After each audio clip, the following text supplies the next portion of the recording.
What's going on, guys? Gomes here, back again on another MLB The Show 20 Diamond Dynasty video.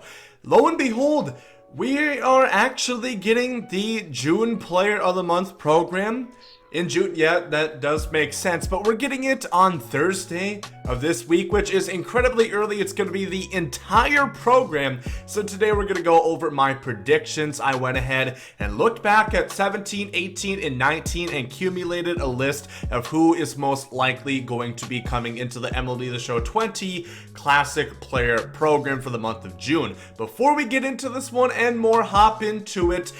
Make sure to leave a like down below if you guys do enjoy this video. Subscribe if you guys are new. We're doing a lot more gameplays, tips, everything pretty much. If it's MLB 20, it's basically on this channel. You guys know that at this point, and I think that's enough. Further ado, let's go ahead and hop into this one. So a couple guys right off the bat that I'm just gonna say probably are not going to happen is the first one being Jose Ramirez. He already is a live series diamond. He already has a 99 overall in the Prestige XP reward path. It's possible, but to me it really just doesn't make much sense to come out with another Jose Ramirez card splitting the middle. I don't think this is going to happen. It would be a cool card, yes, but I doubt we're going to see him. Also, Gary Sanchez, I'm not going to explain this one. He's literally in this game already, the same exact card, so we're obviously not going to be seeing this card either return. And also, of course, this one comes with a rest in peace to Tyler Skaggs. He obviously did pass away last year. This card was from MLB 18 and they obviously don't have his rights anymore, so this one is not going to happen.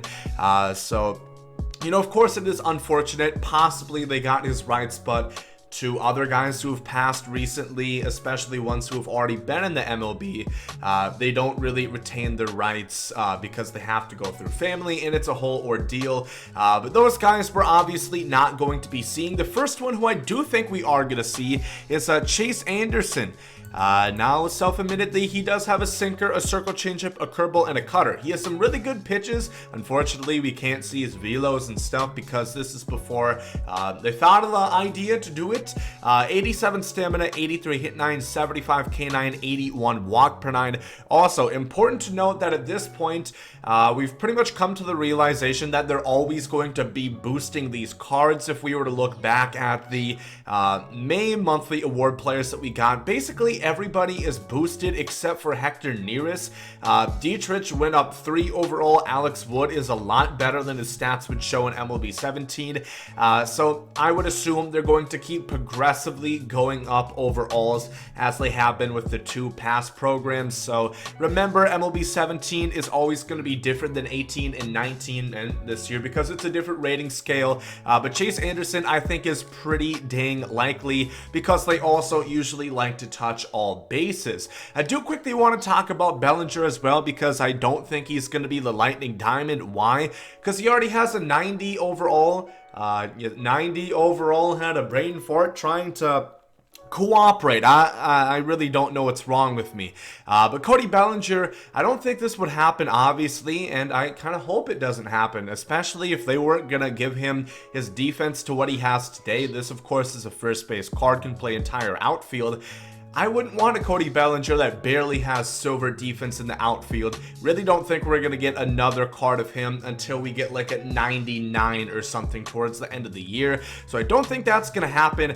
Who I do think is going to happen is Jesus Aguilar. This is our first one from MLB The Show 18. And this is always going to be a fan favorite. This card is really good. Kind of like Dietrich, another first baseman, 81 and 99 contact, 97, 89 power respectively. 45 vision, 15 speed, quite literally has cement blocks. You'd be hard pressed to get him running at top speed over 5 miles an hour. Maybe if you throw a cheeseburger at the end of first base, he's going to come in a little bit more headstrong, but I shouldn't knock him. He had a good week or two when he was with my Rays, but all jokes aside, this card would be great to see in Diamond Dynasty again. Really want to see Jesus Aguilar. Good swing on him as well, of course. I do think Yordan Alvarez has a pretty good chance of happening. Of course, really broke out of nowhere last year. At least I hadn't even heard of him, heard of his name, and then he exploded, won Rookie of the Year. Absolutely crazy season. 79, 89 contact, 99, 104 power against lefties, about 60 vision, 55 fielding, 40 speed. And this is the kind of guy that, again, I could see them boosting. If he can get up to 60 plus defense to at least have a bronze shield acting like that's even somewhat serviceable, it would be nice to see. I think Yordan Alvarez, again, a lefty bat with a great swing on him, would be really cool to see. And they typically are going for the guys that we more so want. Imagine if they didn't give us Derek Dietrich. That would have been a huge disservice. I think they're wanting to, especially with the whole situation with their no season. Unfortunately, looking like it's going to happen all year with the news. The disconnect between the owners and the players is just...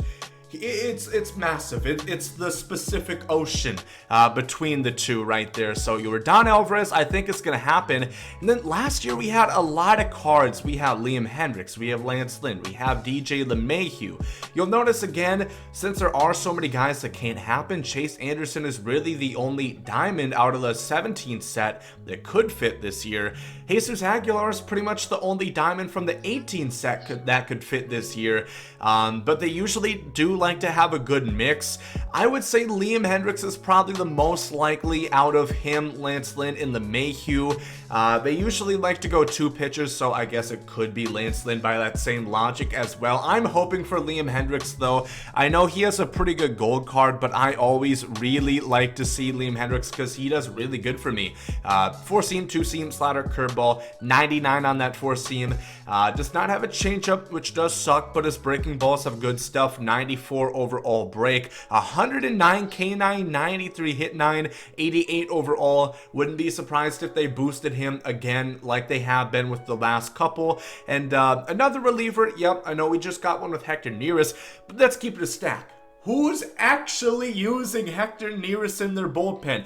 I can count it on... well, not even one hand, because I don't know if there's more than 5. I guess if you guys are running an extreme no money spent, a team, no money spent so much to the fact that they don't even have a team, they don't even have a stadium. That's how much you would have to be running a no money spent to use that Neris. There's gold cards better in my opinion. There's also this Lance Lynn who is possible, I guess. He has 2 or 3 fastballs, rather, a curveball and a changeup. 91 stamina, 79 hit 9, 81 K9, and 90 walk per 9. Again, I think most people could agree with me. Relievers are in more dire need than starters. We've gotten a lot of pretty good starters for free. If you think of Hal Newhouser, Corey Kluber, we've been getting just Felix now that is absolutely free if you complete the program. I think they're going to more so focus on another reliever. And then the DJ LeMahieu, I wouldn't mind seeing this card either though. Gives you a nice versatility at anywhere in the infield. 111, 99 contact, 76, 58 power, 83 vision, gold defense at second, silver everywhere else, and 50 speed. I was a bit underwhelmed by this card last year because he truly did have a pretty dang good season. And of course he did get a finest card later on. So that's the Mayhew. Rounding up who I think my base cards are going to be is Chase Anderson right here for the Milwaukee Brewers in MLB 17. Jesus Aguilar again for the Brewers. That could kind of spell a little bit of issue, I guess, but they usually have, I know we've only had 2 sample sizes, but they've always had representatives from each game, 17, 18, and 19 in each set. And it's kind of a weird situation with so many guys that I don't think would happen. And then I think Yordan Alvarez and Liam Hendriks are going to be the other 2. And then for the Lightning Diamond, it is between either Charlie Blackmon, Paul Goldschmidt, or Cody Bellinger. I already mentioned I don't think it's going to be Bellinger. I think it's going to be Goldschmidt. The pure reason why I think that's going to be that way is because he's the only one that doesn't have a diamond in the game yet. He is a gold 83 overall live series. Blackmon has the team affinity. Bellinger obviously already has a 90 overall live series. I would bet on Goldschmidt, but I think Blackmon is not that far behind. This card would obviously get boosted if we just saw a 95 95 for the Bang Bang Man Correa, I think we would at least see, again, a 95 or maybe even a 96. Goldschmidt, good swing, would have diamond defense, great hitting. I expect them to really boost the lefty stats if he were to get it, because that's usually Paul Goldschmidt. You know, this is always just based off a month, but if they're going to boost it, I think the lefty stats is going to be a really good thing to boost. And then he's probably going to have close to, you know, 65, maybe even 70 speed. I think his stealing is kind of low. He stole a lot more bases a bit earlier on in his career, but Goldschmidt would be a great card to see. Has a fantastic swing. I always pick him in Showdown, especially when I was doing the NL Central ones. Blackmon would be cool too. This is a guy who, Chris Collinsworth. I don't know why I said John Gruden that one time.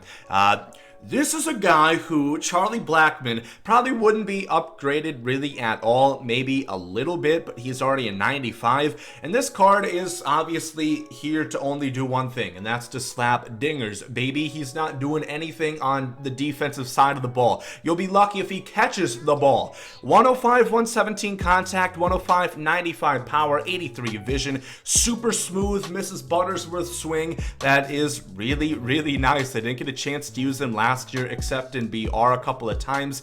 So I think Goldschmidt, like I said, logistically would have the most purpose to exist in a player of the month set, being that he doesn't have a diamond yet. That's a nice rhyme, Gomes, 1 point for you. Blackmon would be cool too. I wouldn't be mad if it was either of those. To be honest, I'm just happy that it can't be a shortstop, damn it. There's no possible way unless they're like, you know what, Bellinger, I do think he actually played shortstop at least one game in his high school career. Why not at least give him a secondary at shortstop? Don't think that's going to be the case, so that is what I would expect. These are all the options. Again, Chase Anderson, don't think these two are going to happen, nor Tyler Skaggs. I'm pretty much 100% confident on Gary Sanchez and Tyler Skaggs. Jesus Aguilar and Chase Anderson, as well as Jordan and Liam Hendricks, are my favorites, but some other guys in the pool would be LeMahieu, Lance Lynn. They could go back and upgrade some gold cards from like 17, 18, and 19, or include Topps Now. I would be happy with that from last year because they're not doing anything with those cards anyway. But let me know if you guys could pick from all the cards here, how would you hand curate your favorite June Player of the Month program? Again, this is going to be coming on us really, really fast. This is going to be releasing on Thursday. I'm sure they're going to start having reveals on their Twitter, and I'll probably talk about that tomorrow in news update. But if you guys did enjoy this video, make sure to leave a like down below. Thank you all for watching. Hope you guys have a great day. There goes some Saudi.